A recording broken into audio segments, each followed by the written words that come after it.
আমি শুরুতেই বলে দেই, আমি আসলে আগের বুলেটিনে আমরা ছিলাম আমাদের এখনকার যে উপজেলা, আমরা শ্রীনগর উপজেলায়, তার পাশের উপজেলায় সিরাজদিখানে ছিলাম। ওইখানে কিন্তু আপনারা দেখেছেন যে ভোটার উপস্থিতি কিন্তু একেবারেই সামান্য ছিল এবং এরপরে আমি আরও কয়েকটি কেন্দ্র ঘুরেছি সিরাজদিখান উপজেলায়, সেখানে কিন্তু আমি ভোটারদের তেমন উপস্থিতি দেখতে পাইনি। তবে আমি এখন যে কেন্দ্রটিতে রয়েছি, এই কেন্দ্রটিতে কিন্তু আপনি পিছনে দেখছেন যে ভোটারদের কিন্তু ভালো বেশ জটলা আছে। আমি এখানে যতক্ষণ ধরে আছি দেখলাম যে ভোটার উপস্থিতি কিন্তু সন্তোষজনক।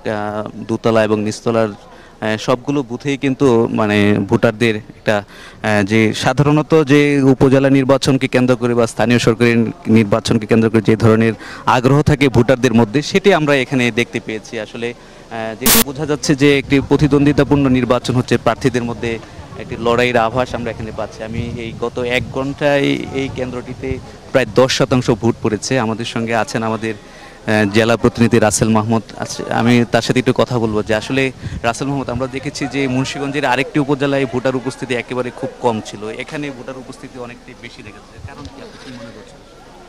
আসলে শ্রীনগর উপজেলা এবং সিরাজদিখান উপজেলা এই দুইটো উপজেলা নিয়ে আমাদের মুন্সিগঞ্জে এক আসন।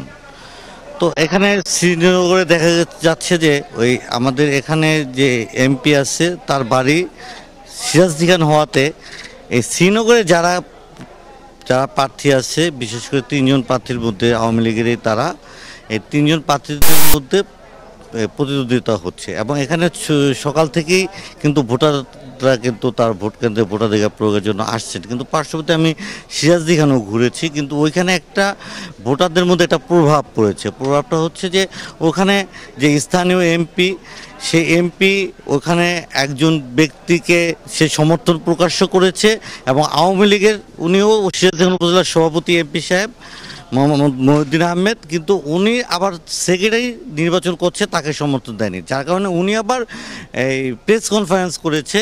এই একটি প্রভাব ছিল, প্রভাব পড়ার কারণে ওই জায়গায় ভোটার সংখ্যা আসলে কমে গেছে, তারা আতঙ্কিত একটা পরিস্থিতি আছে সিরাজদিখানের মধ্যে। তো সামির, আসলে এইখানে যেটি আমি যারা ভোটারদের সঙ্গে কথা বলেছি, তারা যেটি বলছেন যে আসলে রাজনীতিবিদদের মধ্যে যদি ব্যক্তিগত জনপ্রিয়তা থাকে তাহলে ভোটারদের মধ্যে একটা আগ্রহের জায়গা তৈরি করে। আসলে উপজেলা নির্বাচনের অন্য যে কেন্দ্রগুলি আছে সেখানেও যদি ব্যক্তিগত জনপ্রিয়তা থাকে তাহলে আশা করি